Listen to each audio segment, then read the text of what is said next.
Unique Mecca Audio, man. Check it out. This is what it is, man. I'm going to tell you this one. This is about the Aryan Brotherhood, you know what I'm saying, and how serious they play. We out in Long Park. We got a white dude that's a big old oil field millionaire. You know what I mean? Got mad money. You know what I mean? He been down like 17 years in the state. Now they sent him over to the feds. Over in the feds where we at Long Park, they got so much dope, man. It's ridiculous. They got so much dope that, you know, you normally get dope for stamps. You understand what I'm saying? And it got to the point where dudes don't even want stamps. You know what I'm saying? You got to go to commissary, buy food, because they had all these hostess and all the hostess, different cakes and all that. So they go there, buy that. You know what I mean? Dude might buy $50 worth of cupcakes. You know what I mean? And everybody go in the store and do what they do. So we up in the joint, man. Now, the white dude, he in the cell, he got all the money. So the Aryan Brotherhood got hip to him because he been in the cell just sending money out. I mean, this dude, he sit there and he spent $250 and he buy like maybe, you know, this much, you know, heroin. You know what I mean? For $250. You know what I mean? Normally go for 5 books of paper. You could bust it in half and sell them a 5-book paper that go for $25 for 5 books, $5 a book. That come up $25. You tell them one of them, you bust it in half. Now it's $50. You know what I mean? You take 5 of those papers that normally cost $125. You charge the white dude $250. The dude's sweet. He ain't complaining. All he wants is dope. He don't want to leave his cell. So if you're in the unit, you can bring the dope to him. Dudes usually go to the yard, find one of their homies that got some dope, get the dope, bring it back, bust it in half, and bring it back to the white dude. White dude sit there, he shoot it up and he good. That's all he wanted to do. You know what I mean? So then now, he's sitting there after he's shooting it up, he get high, he wants some more. So then now, of course, somebody go to him and tell him, look, man, I can get you your own gram or whatever, so you ain't gonna buy the pieces. You can smoke it how you want to smoke it. They selling the grams for like, you know, $250, $300. You know what I mean? Anywhere else they go for $500, but it's so much at Long Park, it's going for $250, $300. But you bring that same gram that you pay $250, $300, at the most $500, bring it back to this white millionaire dude from the oil field. He ain't got a problem giving you, you know, $1,000 for it. The $1,500, $2,000, he just want it because his money long like that, and he ain't tripping. All he want is all the dope that he can get, so he ain't got to worry about leaving the cell. He don't come out the cell to watch TV. He don't do nothing. He just shoot dope, sit in the cell, and do his time like that. So now a dude put him with somebody, and you know, you got the Serranos bring it in. You know what I mean? They ain't allowed to deal with the blacks, so they give it to the Border Brothers. Border Brothers' son, their brother went there with the Border Brothers, came up and came back to him and said, look, I can get you, you know what I mean, like 4 grams, you know what I mean, for $2,000. You understand what I'm saying? Instead of you paying it like you pay it. You know what I mean? So then, you know, somebody else came to him and told him, no, I'm gonna get you 8 grams for the $2,000. They playing fair. You know what I mean? Because the $1,000 get you 25 grams in there, and they sell for $250 a piece. But if you're sending $1,000 up front, you get more. So a dude got him to send the $2,000, so he getting 50 grams, and he promised him 8 grams out of 50 grams, gonna leave him with 42 grams. The dude that set up the deal. But the white boy cool with the 8 grams. So now he gives him the money. Then, you know, next thing you know, the Serranos and the Border Brothers, you know, they did the little once a month, you know, urine check. They did the urine check. All of them had dirty urines. They all go to the hole. You understand what I'm saying? So now the dude that had the dope, he that was getting it in, he in the hole. So they had to go to the hole to talk to him, let him know who to see on the outside to get it back or whatever. So the white dudes now, the shot caller for the Aryan Brotherhood, they pushed up on the white dude from Texas, the older white dude, maybe in his 40s, been down 17 years. So they figured that he needed protection, but at the same time, they gonna eat. So now they locked him up also for a dirty urine, you know, the white dude that was shooting the dope. So he back there with the shot caller. So he tell the shot callers, yo, I got 8 grams on the compound I brought from a black dude that got it from the Border Brother, because you know the Serranos don't deal with the black dudes, whatever. Say, if you could get the joint up there, you could keep half. Give me 4 grams, y'all keep 4 grams. So they send word out.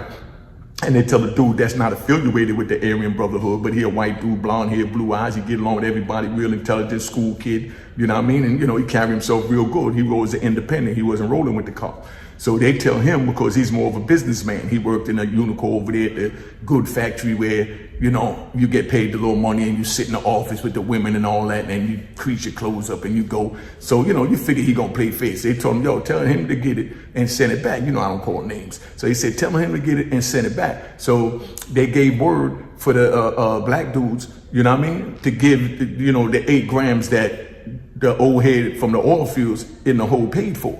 So he gives it to the dude, and the dude is supposed to, you know, send it back to the hole where the millionaire dude is at, and the shot caller for the Aryan Brotherhood, and you know what I mean? The shot caller for the Brotherhood, and the shot caller for the Sereno, because they all got locked up for dirty urines when they did the little urine sweep. All the urines come back one time and everybody goes. So if you're dirty and they test you June 1st, you know by June 28th, your ass going to the hole. So all of them was in the hole. So now he goes and he gets the dope. You know what I mean? He on the compound, all the shot callers in the hole. So now, being that there was no wolves right there in front of him, he think he could get over on the wolf. So you know what he do? He take the dope and he don't send them back nothing. You understand what I'm saying? So now he figured they can't get to him because they in the hole. So they send word out, bomb. They said, yo, hit this dude, man. You know what I mean? They said, we don't even want the dope. You know what I mean? Because the Aryan Brotherhood don't play. I'm going to keep it 100. The Aryan said, man, hit this dude. You know what I mean? Get him off the yard. So we all go to work. So while we in work, the white dude sitting in there and he stand up and you got to go stand on line to get the tools. And we make cables out there in Long Park. Y'all in Long Park know about the cable factory. Then you got the printing factory. You know what I mean? Then you got the electronic factory. They do the soldering. But they do the cable. They make these big ass cables. They make everything from cables for the little light bulbs that hang in a tent, you know, in the military, till they make the big cables like this. You know what I mean? That they got like it's a connector, they call it. I learned how to do that too. Got my certified electrician, you know, degree from out there. So they got the big connector on the outside, and they got like maybe 120 little, you know, female prongs, you know, that you slide the thing in. So then you gotta get the other connector, you know what I mean, for the female, where you make 120, you line them up so that they all go together and they connect in. So being that we deal with cables this big, they had real axe there, but you had to go give your ID, they give you an axe, end of the day you turn it in, give you one of them saws, so if you need to saw something, and they had the big sledgehammers and all that there, because you might need to pound something, you're dealing with a cable this big, man. We're making cables for helicopters and submarines and stuff like that out there in Long Park. So dude sat there. He stand up in line. We just come back from lunch. Dude good and high, just shot up all that dope. Well, not all of it. Shot up a lot of the dope that he done robbed them for. And he feeling good. Everybody know, the whole compound know that, yo, it's going to be a hit out on this dude because you don't play with the Aryan Brotherhood, especially being a whole white dude. You understand what I'm saying? I mean, you know, you violate them, they coming at you. They don't care what race, color you is, if you one of their own.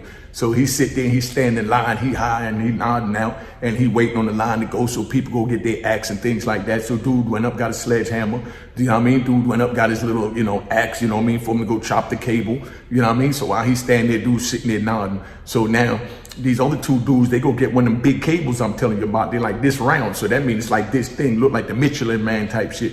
So while he's standing there nodding, they went and threw the joint over his head, you know, over his shoulder. So now he trapped like that. So while he trapped like that, he can't even move, you know what I mean? And then another one came, you know what I mean, and took a sledgehammer and banged him in the head, boom. I can imagine getting hit in the head with a sledgehammer. Cracked his skull way from back here to back there. So now the dude unconscious, they sent him out to the hospital, and he on life support, you know what I mean, for like 2-3 months. So it got to the point where they was paying like maybe $500,000 a day to keep him alive. And the BOP's like, yo, we getting ready to put the plug on him. We ain't gonna do that. But the dude didn't have life. He had like 40 years. You understand what I'm saying? So that means they don't own his body because he don't have the natural life. So he had like 40 years, you know what I mean? So now they got him out there. So the white dude, like I say, come from a good family, schoolboy, you know what I mean? That's why he worked where he worked in the unicorn factory. So everything good, you know what I mean? So now he's sitting there and his family step in and they said, nah, don't pull the plug on him, we'll take him. You know what I mean? So they released him to the BOP because he was brain dead because he got half his skull bashed in. You understand what I'm saying? So they done took the white dude, the family took the white dude, sent him out to Germany because he's a German dude, sent him to the hospitals out there and all that. So all we heard is that, yo, he went out to Germany and died. Next thing you know, he sends a kite back. You know what I mean? He sends a letter back to somebody in there and he sends a picture. He on the beach, head bashed in, he got on the bucket hat. You know, hiding the bashed in head. He got on the bucket hat and he drinking one of them drinks out of a coconut, and he put up the middle finger, let him know, screw y'all. You know what I mean? Because he done got over on them, you know, for, you know, the little 8 grams of heroin, and they thought he was dead when they bashed his head in with the thing. But, you know, they just want a little quick stories, man. I ain't gonna be all that. I just want to give you that, man. But I'm telling y'all, man, youngins, it ain't worth it, man. You know what I mean? You make the wrong decision in the prison, you're gonna get killed. You know what I mean? Remember that. You're gonna get killed. All right? So don't say I didn't tell you, man. And I want to say welcome home to Antone White. You know what I mean? He came home. His Cody came home. I mean, everything good, man. You know, everything looking good, man. You know, all the good men coming out.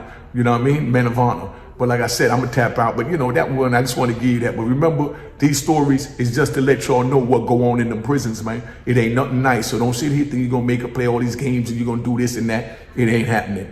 All right, I'm out. Oh, don't forget, subscribe.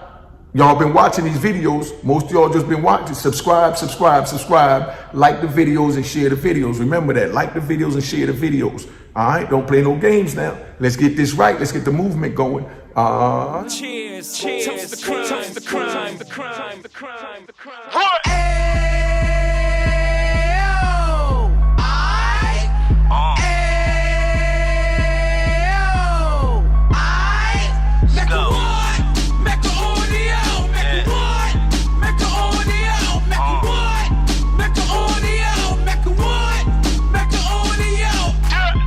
Fresh out the can of 26, yeah. Heat back on the strip, getting back in the mix. Yeah. What he mentions a gift. You stand up 10 toes down, and I suggest you pay attention to this. Real. Take a little gully posse and put it in Harlem. He cut from the bottom, came up from the bottom. Drop the book, you should go and get it. An Instagram page and a YouTube, you could go and visit.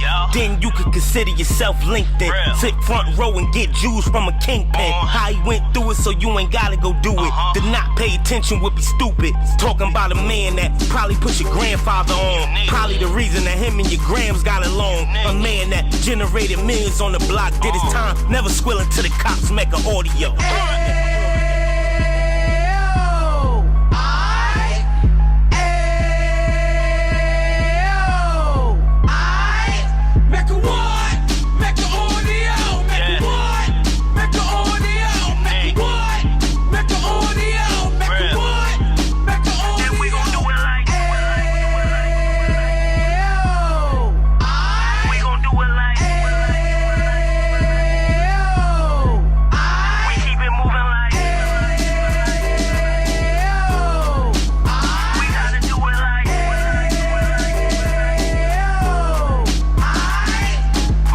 Get it live like 2 G's in the 90s. Drop top beamer so shiny. I let shorty go, she was whining. Treat her like my past, she behind me. Spend a couple bands on the Dapper Dan. You be back again, getting green like a Packers fan. No cap, it's a roaring uptown. They be horn uptown, Dominican bust downs. Now we on the positive, we got a lot to give. Now he trying to stop the kids from being inoperative. So take heed, homie, lend a ear. He started in uptown, he gon' finish dead. But now it ain't about selling drugs, buying cars. It's about buying property to make the community yours. So we can give back to the youth them. Cause they the truth them. And bless up to all the root men.